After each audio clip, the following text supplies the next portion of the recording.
engagement and shining a light on good practice for people who believe there's a better way to work. Hello and welcome to Engage for Success Radio and show number 585 in our weekly series. Engage for Success is a not-for-profit movement and the UK's leading voice on the topic of employee engagement. We're out there raising awareness and running events through our area networks right across the country, and our topic and sector-specific thought and action groups are developing research, publishing case studies, and highlighting all the best practice that's going on out there.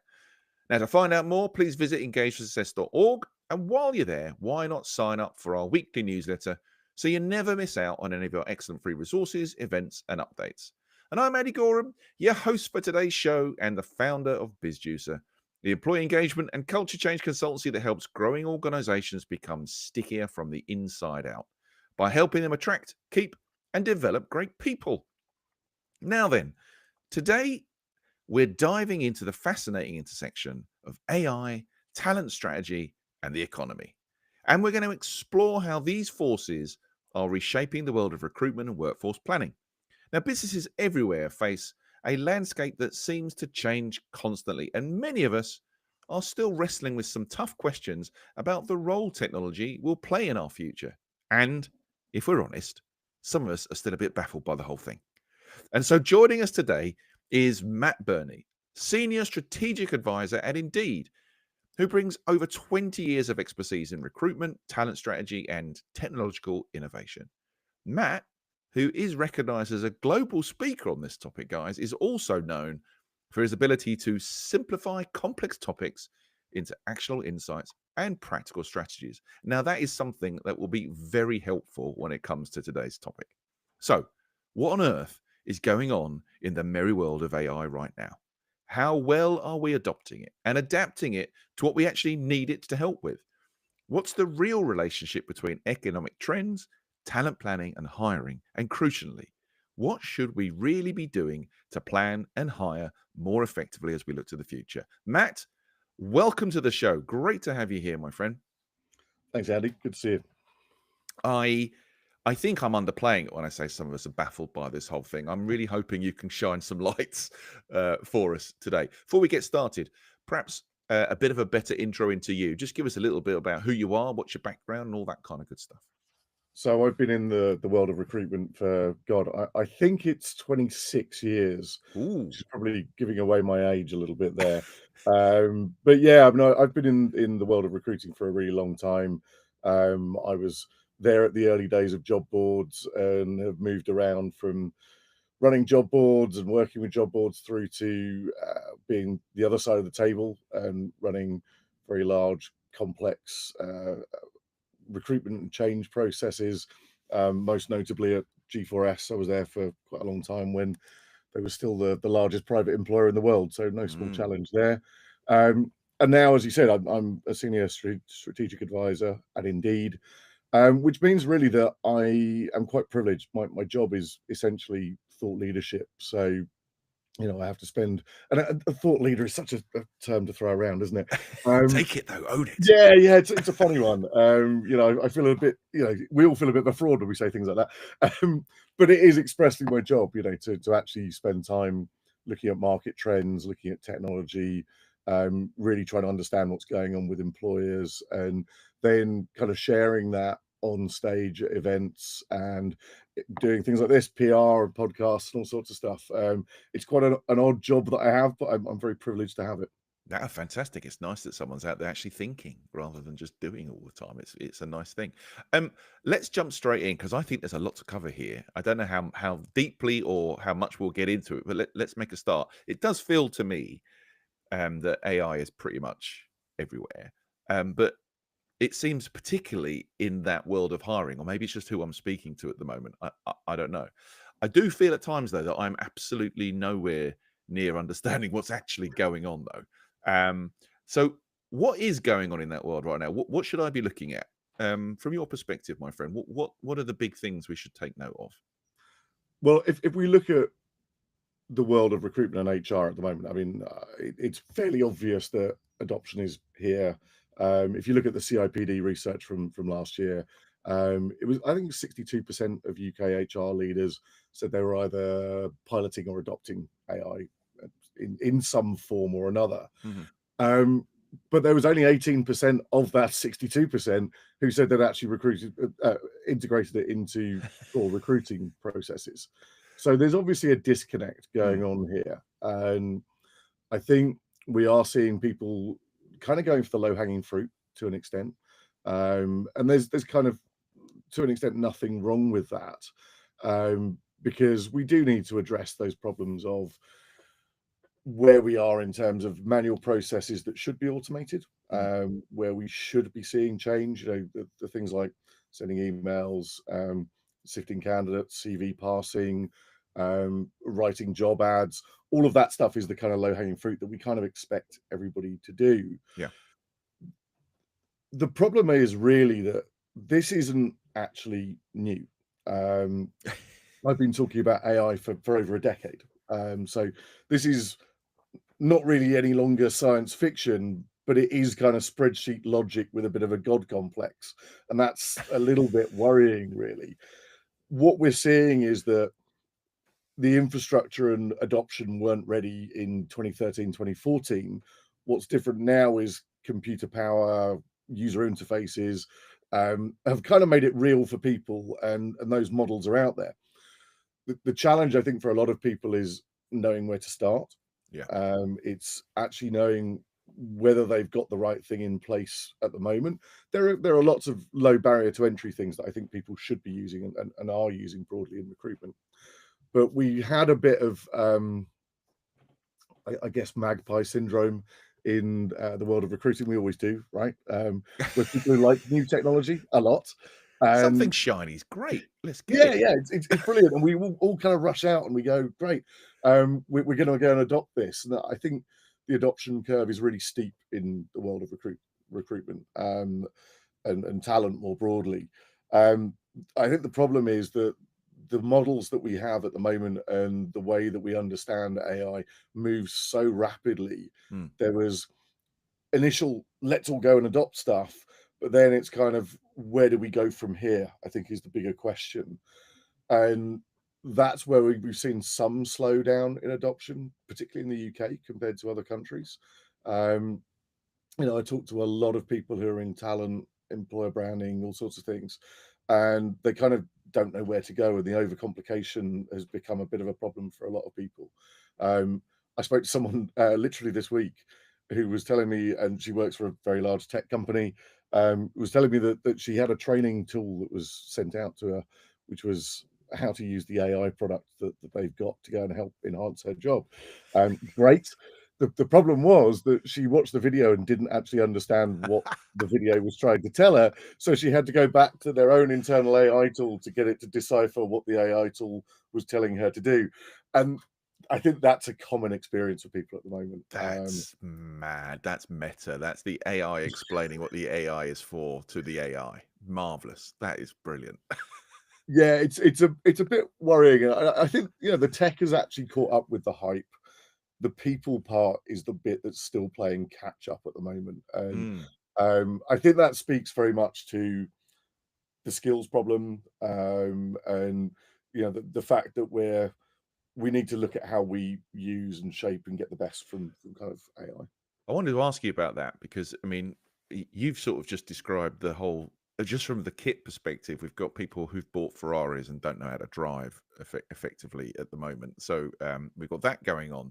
You just mentioned the skills gap. Now, whether you're talking about workplace generations or you're talking about hiring, whatever, there's a lot of chat around an emerging skills gap heading our way at the moment.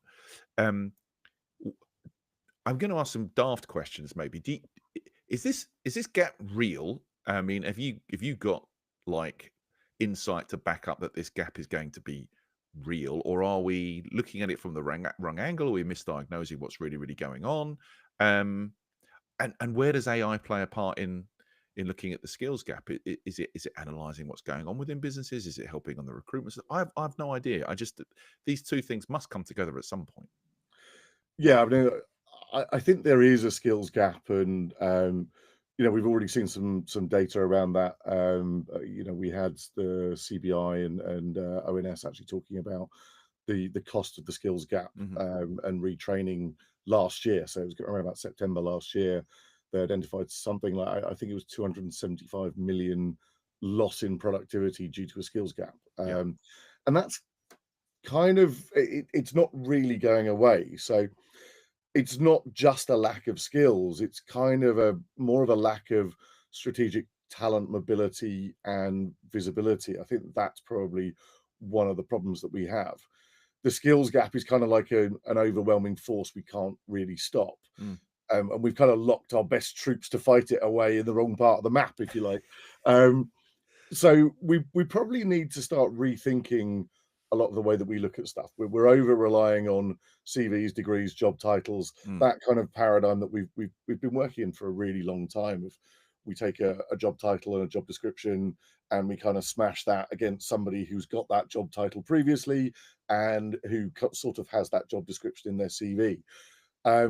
That's kind of worked, but it kind of also doesn't work in some ways. I think we need to help by using AI to start inferring skills from experience, surfacing those kind of adjacent roles, creating more dynamic skills taxonomies, just so we're not actually missing capability and missing potential. I think we've probably got the skills, but we're not having the right kind of imagination about where we could go with that. We're not necessarily looking at mapping in the right way, and we're not considering what mobility really looks like. So I think AI can help us find the skills that we're probably not even looking for right now. We just need to know how to ask the right questions, if you like. So you think we're a little bit too beholden to the, this is going to sound daft, the old world of roles? Oh, I had a role, there's no longer somebody in it, I now need to put somebody in that same role. And we're not really thinking about actually what skills have we got in the business? What skills do we require in the business in the future? How many of those can we grow organically? How many of those do we need to buy in? Is that the sort of flip that we're talking about, rather than just I've got these roles? Yeah, I think there is an underlying problem there. It's how many times, I mean, you and I have been around the industry long enough to kind of probably have encountered this conversation many times. Is the CV fit for purpose? We're still having that conversation. Still, yeah. And it's probably never going to change, right? Yeah. There is that disconnect there, and just simply saying, here's the job and here's the person, that's okay. But if we start thinking as businesses, well, what skills do we need right now? What skills do we have in our business? And what skills do we need to go and build the business of the future? And if we start mapping all of that and then thinking that our expectations around recruitment are more about finding those skills for the future and skills for productivity, we can do a lot better. A lot of this comes back to things like education and the way that we're looking at budgets for training and things like that. It's not just, when somebody comes into the workforce, there is a problem there. We've kind of confused education with certification and training with onboarding. So we've got a problem there. If you look at L&D budgets, they went down post-COVID. 1 in 3 UK companies got rid of or reduced their L&D budgets and never reinstated them. That's pretty bad. And if you look at adult learning participation, we're 20th out of 27 OECD countries. So if we're thinking about skills for the future, we've also got to support learning. We've got to support what goes on from a training perspective.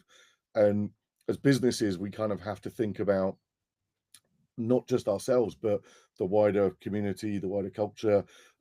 Because if we train people well, we look at skills in the right way, we're going to develop economic and social opportunity for people. And I think that's a really, really important element that we kind of need to be thinking more broadly than just, I've got a job and I need to fill it. That's not a great way of working. Though undoubtedly we need to do it, we probably need to be thinking about how we develop that as a way to recruit. I think there's this thing, isn't there, around have we got the right skills, or are we just going to chuck a load of grunt at it and we'll have lots of people doing it? I think I heard you talk about I think you used the parallel of Warhammer 40,000 to kind of explain this Yeah. issue. If you haven't heard this is genius. Just elaborate on that for me, Matt. Well, there's this. I'm sorry, I'm a terrible nerd, and I still like Warhammer. No, let's do it. But there is this amazing idea that technology and society breaks down to the point where nobody actually knows how to fix anything because they spent so long just allowing the machine to do it for them. And rather than actually developing technology, you just throw bodies at the problem because bodies are cheaper than actually building new technology. And you'd actually have to go and learn something if you went and built new technology.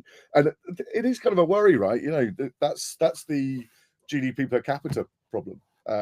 We've got declining GDP per capita in the UK. And I think when we look at that kind of thing, we're benchmarking performance on headcount, not on output or skills leverage. So, the global workforce is a kind of dynamic thing, but talent strategies, I think, have become quite static. So there's a real tension there. That kind of disconnect between what's going on here. Hiring's become quite reactive. Workforce planning is arguably under-resourced. Economic literacy is patchy at best, I think, probably. What do you mean by that? Is that the hiring managers, the recruitment officers, whatever it is, having a handle on what's actually going on commercially behind the scenes?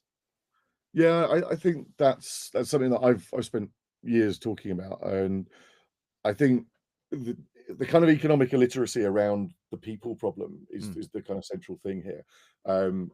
And it's not my quote. It was Ali Galani, who is now retired, actually, who said at an event, when you go and have a meeting with the C-suite, everybody else turns up with an Excel spreadsheet, and we in HR and talent turn up with a PowerPoint. And that's kind of the problem here. Is we've all heard the do more with less, that this kind of the mantra of recruitment.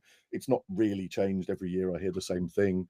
But if you can't have that kind of conversation about this is the value that we provide, this is why we are the engine that is driving this business. And I'd argue that people in talent really are that. They are driving that business. If they don't identify the right skills, the right talent, the people that are going to drive the business forward, then the business fails. But too often they are looked at as the people that don't need as much money, they don't need as much resource, and there is underinvestment there. I think if you can really identify a strong understanding of the broader economic position that we're in and how that informs talent, you can probably have a more grown-up conversation with your CFO, who is saying, you've employed all this AI. This AI looks fantastic. It saved you loads of time. You need less people on your team. Well, that's not true. We're freeing up the time to go and utilize the skills that we hired those people in talent for in the first place. And we're going to get more efficient at hiring people because they're better at connecting to candidates, stakeholders, leadership. But you really need to be able to communicate that very clearly and actually relate it to the broader market, because that's what people in the C-suite genuinely understand. Yeah, it feels a little unpredictable though right now. Maybe even more so. But if you think about that triangle of economy and workforce planning and hiring, it still feels like there's an awful lot of financial uncertainty right now. Are we where are the good guys getting it right though in trying to sort of balance the harmony of that triangle? Because it feels like from what you've just sort of said, yep, we've got a workforce plan, we've got some hiring tactics or strategies, and there may be a mix of AI in there, but we're still missing the commercial understanding. How's that come into a department that perhaps hasn't had that at its forefront in the past? Well, I think to be fair, at Indeed, we've been talking about this for a long time. I think we were one of the first companies to put economists out there and have economists talk about what's going on from the aspect of hiring. And I think that's really important. So the conversation has been surfaced a lot more than it was in previous years.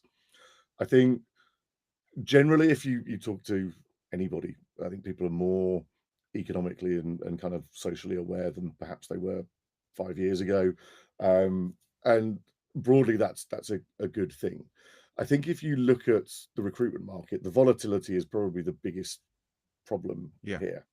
And if you spend time looking at the economic data, you can actually start understanding why you're having difficulty in certain areas. We've got that kind of productivity growth that stagnated over time. So you need to be making sure that you've got productivity coming into your business. The employment rate's gone down since it was the lowest since 2016 now. So all of that is a set of pressures that are going to be immediately on people that are hiring managers. If you look at the other problems around this, so the wage problem, real wages have only just really recovered to 2008 levels. So again, that's a pressure on hiring. So, if you're not paying enough money, people are going to go and find another job. So when you're looking at your talent plan, you've got to understand, are we actually paying people the right kind of money? Do we understand the availability of talent in a marketplace? Are we actually mapping for the skills that are going to make us profitable in the future? Are we doing all of these things in the right context? So I think people are spending more time looking at things like the hiring lab that we produce at Indeed and other market data out there. And I see pockets of companies that are actually saying, no, this is really important to us. It's not right the way across the board. I think if you look at certain industry sectors, they're probably better at it than others. And that's, I don't want to be glib there. It's quite a broad statement. But I think if you look at people who are in logistics and retail and things like that, high volume hiring, they're really super sensitive to this, and they're really super sensitive to, okay, if there are economic changes, what does that mean to our ability to put people to go and do things like last mile delivery, to cope with churn in retail. Hospitality is also super sensitive to it. I spend a lot of time talking to organizations about what's going on in the wider economy. Our economists will go and do the big macro picture, which is great, but a lot of the kind of so what's in it for me is the kind of conversation that I go off and have with people, and typically that's those that are in the higher volume stuff, because there is so much sensitivity there. And I guess we've got the influences on the global economy too. We're seeing different countries, the world's getting smaller all the time, isn't it? I mean, a workforce now looks very different to what it used to. It's pretty much pan global, isn't it? It's lots of different teams across everywhere. Are there any other influences you sort of see in that help within that triangle, or I don't know, is there anything to learn or to be gained from having that more global view? I think if you can look at other countries and you can look at their hiring practices, there are obviously some areas where there are higher legislation issues. So if we start thinking about, what is government policy going to look like that might adopt certain policies from other countries, you can actually sit there and say, well, is that going to be a good thing or a bad thing? Yeah. If you look at some of the things like taxation policy, you can see whether that directly affects the ability to hire. Not to delve into politics here, but we've obviously seen the effects of that very recently. And, One or two little nudges, yeah. Just a yeah, couple of things happening. I ran an event literally a week ago for the largest grocery retailers, and that's front and center. And they're looking at other countries where they're operating and seeing lower taxation, lower barrier to entry, and saying, well, our profits there are going to be significantly more than they are in the UK. So I think that broader understanding of markets, the fact that we do have international businesses rather than very localized businesses, means that people are probably more sensitive to change, and they probably have more of an understanding of what change means for them. Okay. I want to try and maybe drag it back a bit to AI to see if I can leave this conversation less foggy, if that's at all possible. I think when we look at AI, I like to think of myself as an optimist, but there's an awful lot of pessimists out there, and particularly thinking around one of the biggest fears around AI is job replacement, or we're all going to be replaced by robots or whatever it is. And yet, if we look ahead to the nirvana that Society 5.0, that the picture that paints, that all this AI and tech and automation is going to benefit human beings. We're going to live more lives. We're going to be working a 3-day week. We're going to be forest bathing, or whatever the phrase is. What do you see in your space as the kind of like almost immediate realistic future? Are you seeing any of these things coming through? What are some of the bigger things we should take note of? So let's be realistic here. If you look at the OECD, you look at ONS, you look at all sorts of stuff. The big slogans that have been in newspapers is, there's 8 million jobs in the UK affected by the end of 2025, or jobs at risk, I think is the phrase that is very commonly used. That doesn't mean those jobs are disappearing. What that means is those jobs are changing, and that we need to make sure that we reskill people into the correct jobs. That's not to say that job replacement won't happen. It will happen, but it's not going to happen evenly, and it will probably happen in roles that have got poor support, poor pay, or poor protection. When we're thinking about, what does job protection really look like? So we do have to be very aware that things will change. Things have always changed. I've mentioned many times, I'm sure some of your listeners will have heard this ad nauseum, but my first ever job, I was a fax runner. Physical email. Ran around an office getting notes, then running back to a fax machine, sending them off to people.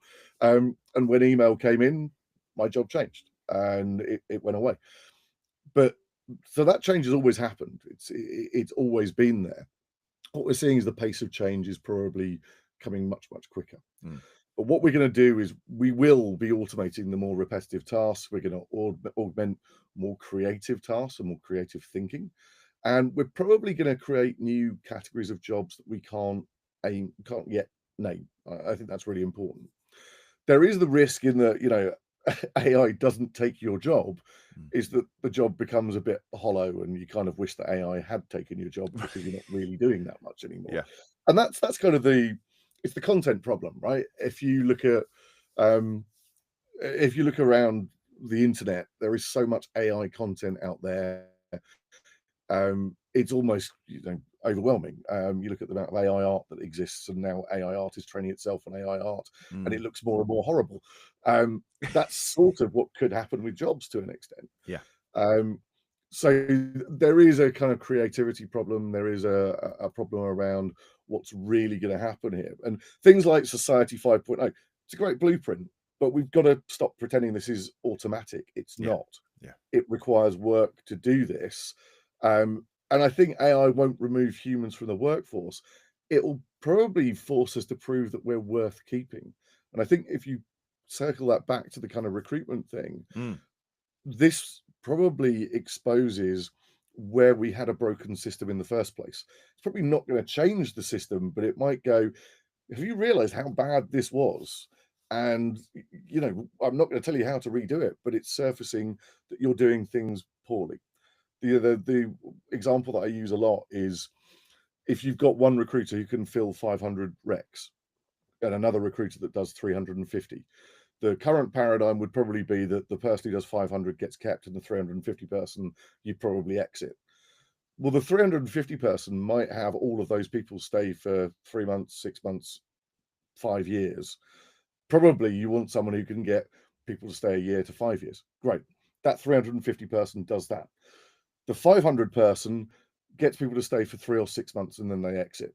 So you're at that point of tension where, well, actually, you probably need to look at the skills. You need to look at what they're good at. The person who does 350 recs is probably bad at admin, and it takes them longer to go through that process. So if you automate their process, could they do 500 recs? They arguably could.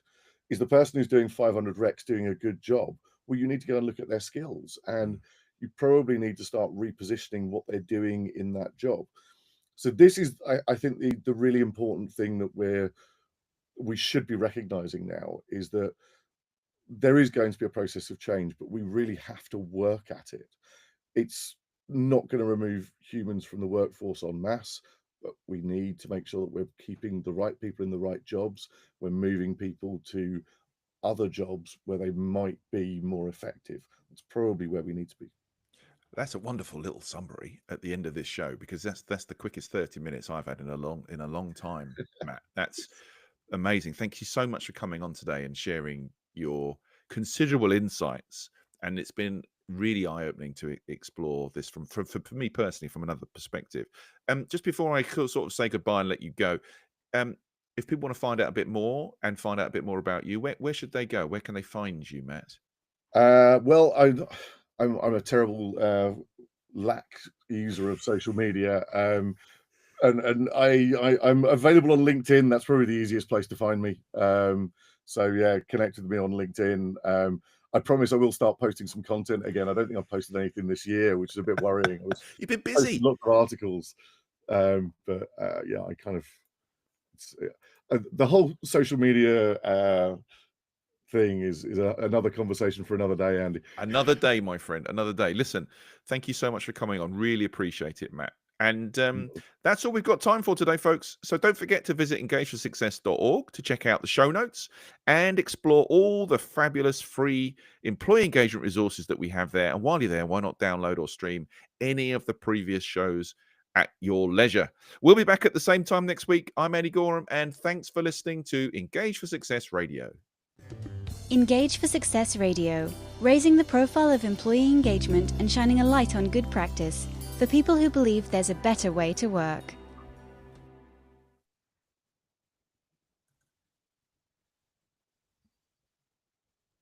Yay! Thank you, my friend.